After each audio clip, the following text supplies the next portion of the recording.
Welcome everybody to Phoenix Raceway, home of this weekend Shriners Children's 500. This is one of the most unique racetracks on the circuit. It has a very unique layout, different than really anything else we see. It's a 1 mile racetrack, so we're going to run 312 laps here, and if you do the math, that is not 500 miles. That is 312 miles, but equates to about 502 and some change kilometers. That's where the 500 comes from in the name of this weekend's race. Unique track. It's been through a lot of changes over the years. It started out as a much flatter, much more open racetrack than what it is today. In 2011, it went to the configuration that we see today, where they kind of changed the banking and the layout of the dogleg on the former backstretch. In 2019, this was flipped around to where that is now the front stretch, and they reconfigured the pit road then, so it goes much, much deeper into the infield, built a whole new infield in this racetrack. What used to all be kind of desert landscape on the infield of this racetrack with cactus, all kinds of different designs, it's all pretty much now paved. There's no grass on this racetrack anymore, so it's just a lot different. The shape of this track, the way you drive this track, the availability of apron to use on this racetrack is so unique. I'll be the first to admit this is one of my worst racetracks on the circuit. I've just never gotten a handle for this place, and them reconfiguring it only made it that much worse. I managed to finish third here once back in like 2018, so we're going to go run some laps on this track just to give you an idea what it looks like, but be warned, this is not going to be quick because I suck here. It's coming through the former turns 1 and 2, now turn 3 and 4 to the start-finish line. You'll kind of ride up along this. As the day goes on, you'll see a lot of guys on the restarts really diving down to the apron like that guy in front of me just did, but as the day goes on, you'll start to move up and try to keep the car actually in the banking of the dogleg, just because there's so much that happens to that right front tire as you drag it down across the racetrack to get to that apron. It gets very slick down there as well. Back into turn 3 now, hard on the brakes. It's very hard to get the car angled and pivoted and get up off of this corner just right. Just maybe to save a little time, we'll cut down across the dogleg a little bit, show you, but it gets bumpy down here as you make those transitions. You carry a lot of speed up here into turn 1. There's a lot of lines up here too. You can actually find quite a bit of grip kind of riding around the outside of the racetrack. Put together a decent lap up there. It's just a hard track to get around and keep consistent for 60, 70 laps of a fuel run that you'll get here.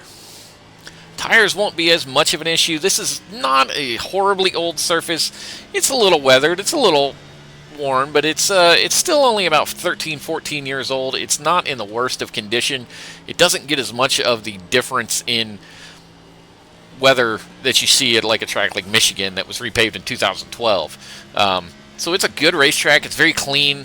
It's just hard to be consistent here, man. You've got to be on your braking points, you've got to be on your turning points, and you've got to take care of the right front tire. That's how you get quick around this racetrack. Just like every week, we're going to try to pick a winner for this weekend's Shriners Children's 500 at Phoenix Raceway. I've not had a very good year this far. I got Kyle Larson right last week, but that's about the only one I've nailed so far. And this is a tough racetrack to try to figure out a winner on. Ross Chastain and William Byron won the 2 races here last year. The year before that, it was Joey Logano and Chase Briscoe. A lot of variety of winners here, and it's hard to kind of pick a trend, especially since we've really launched this track in 2019. There's been nobody consistent. The only person to have multiple wins in that configuration is Joey Logano in the 22 car. I think I've seen a couple of different varieties of things happen, and one thing we have to take into consideration, this will be the first weekend of the updated short track package being on the next-gen car. They've made some changes to the rear diffuser to kind of change the way the airflow, and a change in the gearing ratio to stop the shifting on short tracks. We're going to have to see how that plays out. It may make this a completely different race. Overall, it's very hard to bet against Kyle Larson, who just dominated last week in Las Vegas. I think you put him on any racetrack, he's going to do well, but I'm going to do exactly that. There's one other driver I think has had a stunning history of leading a lot of laps at this racetrack, even though the stats may not be there and only one win to really show for that. I'm going to pick Martin Truex Jr. as my winner for this weekend's Shriners Children's 500 at Phoenix. I don't know, something about the way they've been running this season. They've been in the picture. They've been in contention. They did well at Atlanta. They did well at Las Vegas. Just didn't really show up at the right time. I think this is the kind of track that speaks well to Martin Truex Jr. All the rumors of whether he's going to retire every year seems like it's going to be his final year or not. This is their opportunity to go ahead and punch themselves into the playoffs and eliminate any questions whether they're going to be there or not. I'm going with Martin Truex Jr. I don't know how right I'm going to be this week. Like I said, I've only had a 1 for 4 shot at the picking a winner so far this year, but I'm going to pick that. That's my driver. Let's see how he does. And we'll watch this race this weekend, see how it goes. Don't forget, tonight we'll be racing at the Phoenix Raceway Since we're launching this a day late on the IWM Broadcast Network, there's a link to their channel in the description.